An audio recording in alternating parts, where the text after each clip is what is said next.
Podría marcar el comienzo de mi historia política con el nacimiento, porque en realidad entre los genes y lo que se va transmitiendo con los padres, indudablemente también tiene que ver con lo que soy hoy. Yo soy fruto de dos angustias de mi padre y de mis padres, porque en un mes falleció mi abuelo, el papá de mi papá, y Perón. Y yo soy más o menos concebido desde esa angustia. Nací en marzo del 75, así que en definitiva uno también incorpora esas cosas, ¿no? Y desde chiquitito obviamente tenía permanentemente conversaciones en casa que tenían que ver con la política, que tenían que ver con el peronismo, porque mis padres, los dos, son militantes peronistas, y en definitiva, digamos, uno se va formando con eso, ¿no? Y bueno, después lo que me pasó fue, digamos, de crecer en esa familia peronista, de un padre abogado laboralista que defendió obreros toda la vida, y que, bueno, obviamente en el 76 él era funcionario en la municipalidad y lo echaron, era profesor de teoría política en la Facultad de Derecho y lo echaron. Bueno, tuvo así, digamos, alguna cuestión complicada, digamos, con la dictadura, pero no fue preso político y esas cuestiones, digamos, ¿no? La pudo contar, digamos, ¿no? Y en definitiva fue de los, quizás de los pocos que después, con el retorno de la democracia, no volvió a la política en concreto. No quiso aceptar cargos, cuando muchos de sus compañeros sí. Y además también lo que sucedió fue que después con lo que fue el menemismo, digamos, para mi familia, para mi papá, para mi mamá, Menem era un traidor, digamos, ¿no? Había obviamente traicionado la bandera del peronismo, y más todavía como mi padre como abogado laboralista en un gobierno que venía a flexibilizar los derechos de los trabajadores. Por lo tanto, nosotros estábamos fuera de eso. Yo a los 20 años digamos, participé así, colaborando como un militante absolutamente raso de lo que fue el Frepaso en el 95, y no me incorporé, si bien, digamos, tuve una, digamos, participación en lo que fue el Centro de Estudiantes en el Superior de Comercio, siempre oponiéndonos a Franja Morada, y bueno, era delegado del curso, esas cuestiones. Cuando ingresé a la facultad, fui a ver a los chicos y chicas que formaban parte de lo que era la juventud peronista en la universidad, y estaban todos en el reutemenemismo. Entonces, no, digamos, ahí no me incorporé, digamos, a militar en la universidad, porque no encontraba, digamos, donde yo no podía representar ahí, digamos, nadie me representaba en mis ideas, porque no tenían nada que ver con el peronismo, digamos, ¿no? Digo, Reutemenemismo, gobernaba Reutemann en la provincia, Menem en la nación, digamos, no tenía nada que ver con eso. Entonces yo me fui volcando al derecho público, digamos, como estudiante. Yo cursé con Derecho Constitucional el año de la Reforma, en el 94. Y al año siguiente ya era ayudante alumno. Entonces volqué, digamos, mis inquietudes, también políticas, dentro de lo académico. Y me empecé a formar como constitucionalista, y me costó encontrar, digamos, el lugar donde militar. Y lo encontré, en realidad, gracias a Agustín Rossi, que en el año 2000...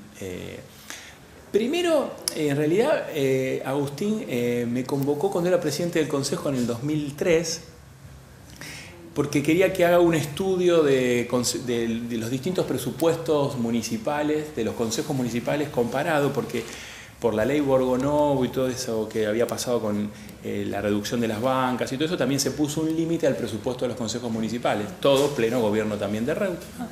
Y entonces, bueno, lo que en ese momento al final no pude aceptar eso, porque me habían llamado para asesorar en la oficina del consumidor, entonces todo no podía ser.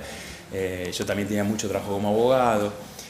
Y resulta que, bueno, quedé en buena relación con Agustín, y cuando fue diputado nacional y fue presidente del bloque, me invitó a que me sume a asesorarlo en el Congreso. Imagínate, para mí era profesor de Derecho Constitucional, que te inviten a ser asesor en la presidencia del bloque, el Frente para la Victoria, con Néstor presidente. Era espectacular, digamos, ¿no? Era realmente una situación maravillosa.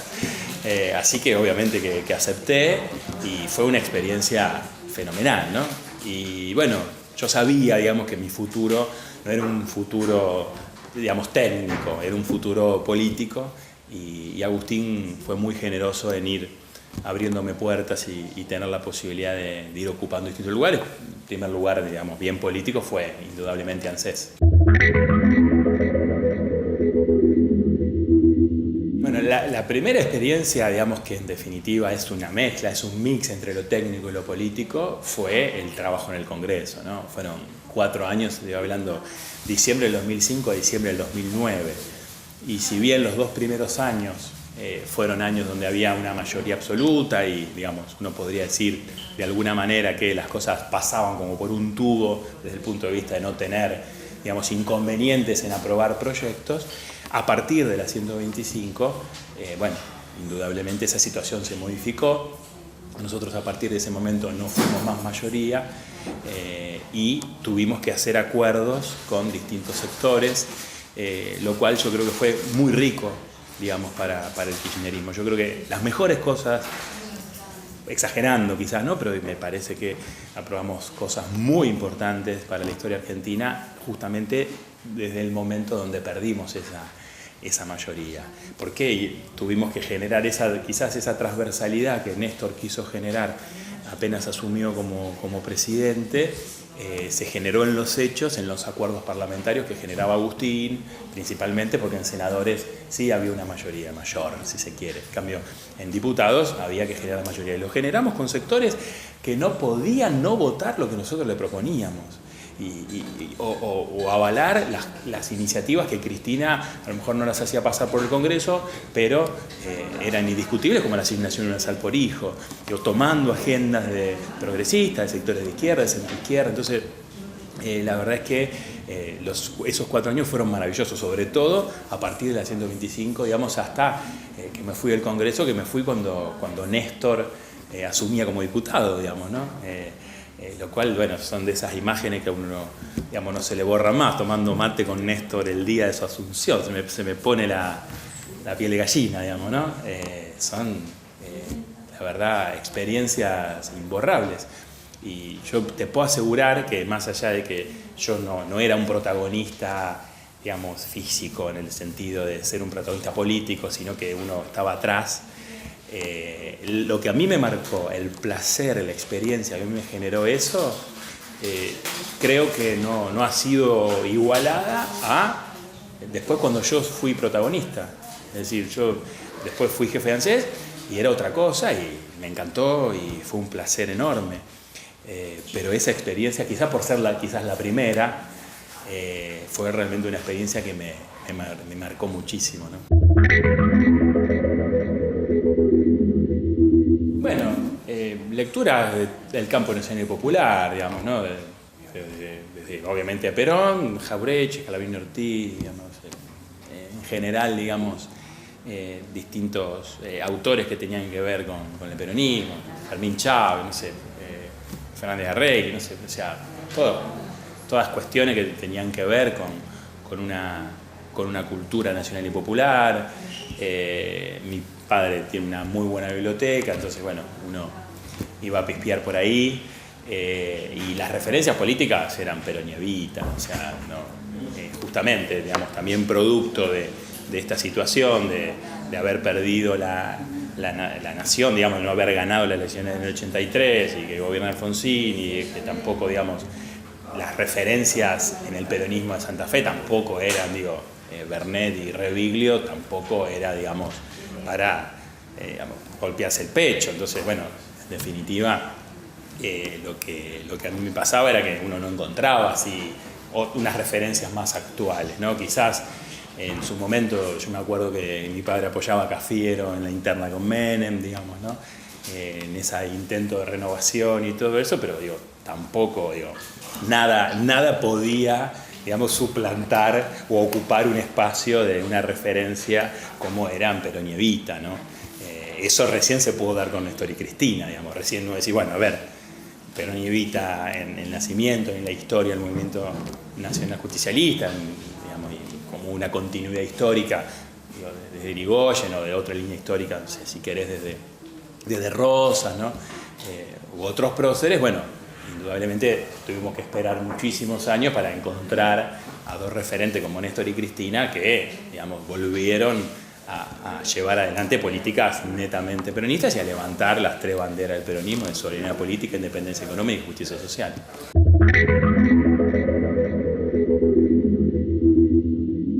Nosotros lo que hemos trabajado son muchos temas, digamos, los temas más importantes de la ciudad, con Norma López durante 4 años.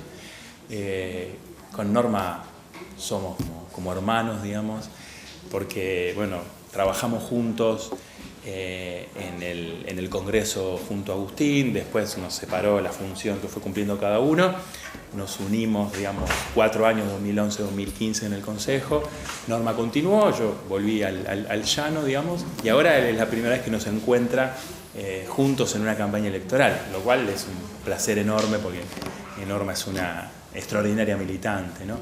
Y tenemos muchas cosas todavía pendientes justamente de ese paso anterior que yo tuve por el Consejo, cosas que todavía no se aprobaron, proyectos que para nosotros son muy importantes, pero también tenemos muchos que fueron aprobados y que la Intendencia no ha hecho nada, digamos, yo siempre digo que es una incumplidora serial de ordenanzas, lo cual daña mucho, digamos, institucionalmente a la ciudad, porque no son solamente nuestros proyectos que se transformaban en ordenanzas, son los proyectos de todos los bloques, digamos, que se transformaron en ordenanzas y la municipalidad los incumple. Entonces, bueno, también hay mucha materia pendiente en ese sentido. Nosotros estamos planteando, digamos, un primer paso para la consolidación, digamos, de un gran frente en la ciudad de Rosario que tenga como premisa gobernar la ciudad en 2019, con distintos sectores, con sectores peronistas, con sectores kirchneristas no peronistas, con sectores no peronistas, no kirchneristas, pero que tienen una mirada sobre la ciudad sensible, solidaria, inclusiva, que seguramente vienen de la mejor tradición nacional y popular y que, bueno, digamos, podemos tener diferencias, podemos tener matices, digamos, pero que tenemos, digamos, claramente una visión muy crítica de un socialismo que está agotado, un socialismo que ya hace varios años que giró a la derecha, se siente muy cómoda con el PRO, acordando en el Consejo Municipal, votando en el Congreso sus diputados los proyectos de Macri. Digo, esto es indudable que es así. Yo lo decía el otro día cuando hicimos el acto con Sabatella, lo venía diciendo en otros medios. La semana pasada Lifchit y Macri se sacaron una foto en Santa Fe, en la Sociedad Rural de Santa Fe, cuando Macri fue a hacer campaña por el PRO en la ciudad de Santa Fe, no fue a hacer ningún acto institucional como presidente, ¿no? Y fueron a sacarse una foto los dos juntos a la Sociedad Rural. Digo, esto me parece que habla a las claras de algo que está obviamente implícito, que es nosotros nos unimos porque el enemigo político es otro. ¿Qué es el enemigo político? El peronismo, el kirchnerismo, el campo nacional y popular. Digo, eso me parece que lo tiene absolutamente en claro. Entonces, bueno, ¿nosotros qué tenemos que hacer? Tenemos que ser inteligentes, tenemos que abrir la cabeza, el corazón y los brazos y generar un frente donde nos agrupe a todos los que estamos en contra de esas posturas de un gobierno neoliberal, de un gobierno conservador, porque Lifchit en ese sentido no se diferencia de Macri. Digo, Macri te aumenta la tarifa, Lifchit te aumenta la tarifa por encima de lo que te lo aumenta Macri. Macri se endeuda, Lifchit se endeuda. Y lo mismo pasa a nivel local. El planteo de Fein y de Huffing, ¿cuál es? Pero escúchame, se puede endeudar Macri, se puede endeudar Lifchit, no lo podemos endeudar nosotros. O sea, es una cosa realmente, de convicciones cero en ese sentido.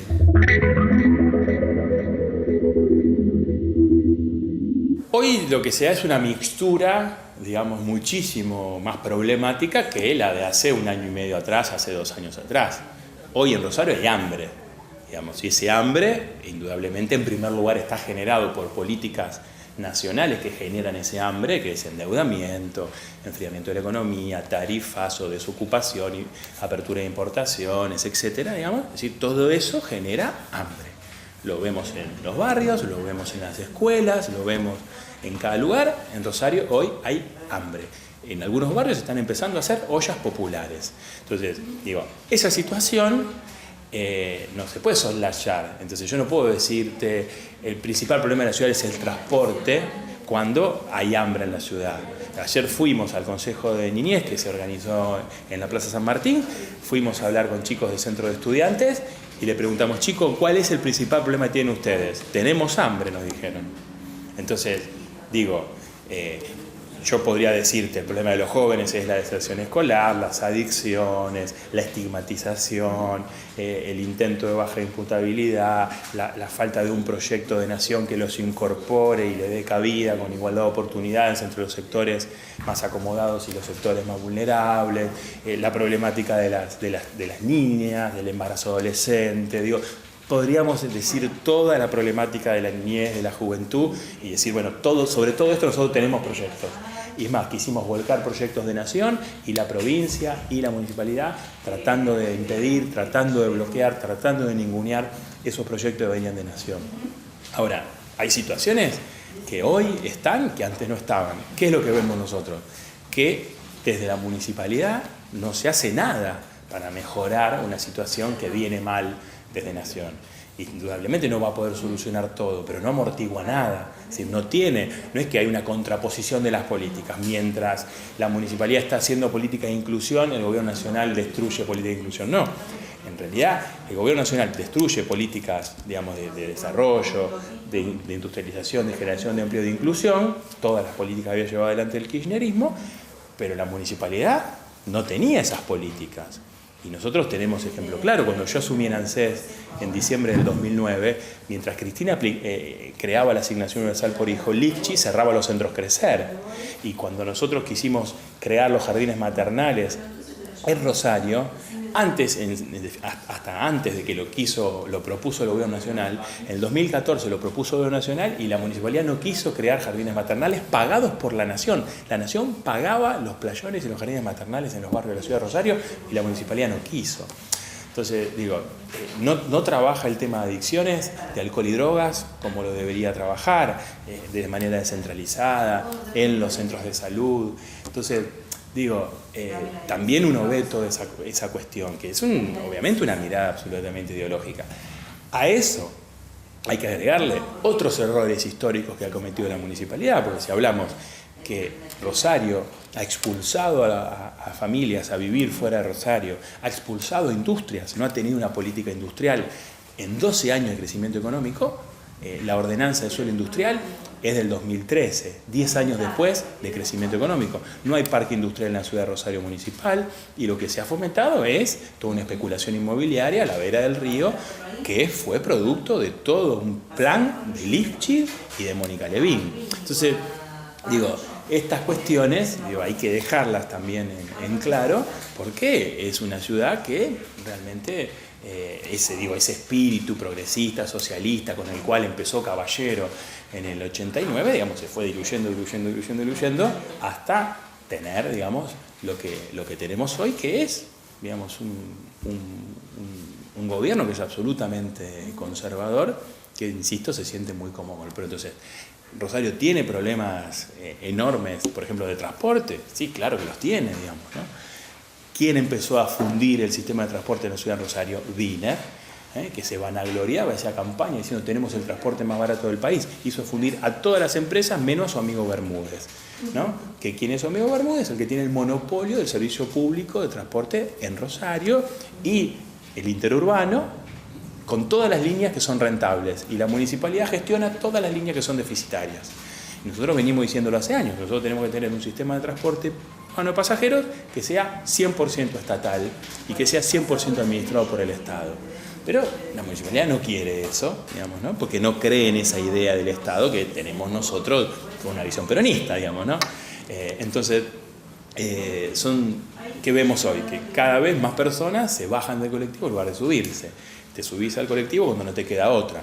Cuando no puedes ir en auto, no puedes ir en moto, no puedes ir en bicicleta, te subís al colectivo, ¿no? Con un sistema que es absolutamente ineficiente, con malos recorridos, con mala frecuencia, que termina siendo caro por el servicio que te brinda. Entonces, bueno, digo, hay muchísimas cuestiones para ver. Otra cuestión fundamental es la falta de inversión en los barrios, ¿no? Pero aparte con situaciones que son realmente increíbles, ¿no? El sábado a la mañana recorrí Belgrano Sur, Viamonte entre México y Brasil, por ejemplo. Está a una cuadra de la escuela Cosettini, tiene un club enfrente, está el Fonavi de este lado, está a 3 cuadras 27 de febrero que la están haciendo a nuevo. Bueno, ahí tenés media cuadra que está absolutamente destruida, toda inundada, llena de tierra, donde no se puede pasar. Y vos decís, a ver, ¿cómo es esto, digamos, no? O sea, no podés arreglar media cuadra si estás haciendo de nuevo 27 de febrero, a 3 cuadras. Entonces, digo, hay una falta de gestión, una falta de sensibilidad social extraordinaria. Obviamente que además ese es un barrio que no tiene cloacas, digamos, que tiene problemas con agua potable, digo, que tiene basurales, que tiene un montón de problemas, ¿no? Pero digo, ha perdido, digamos, el horizonte de donde el Estado tiene que estar, que es donde más se necesita, ¿no?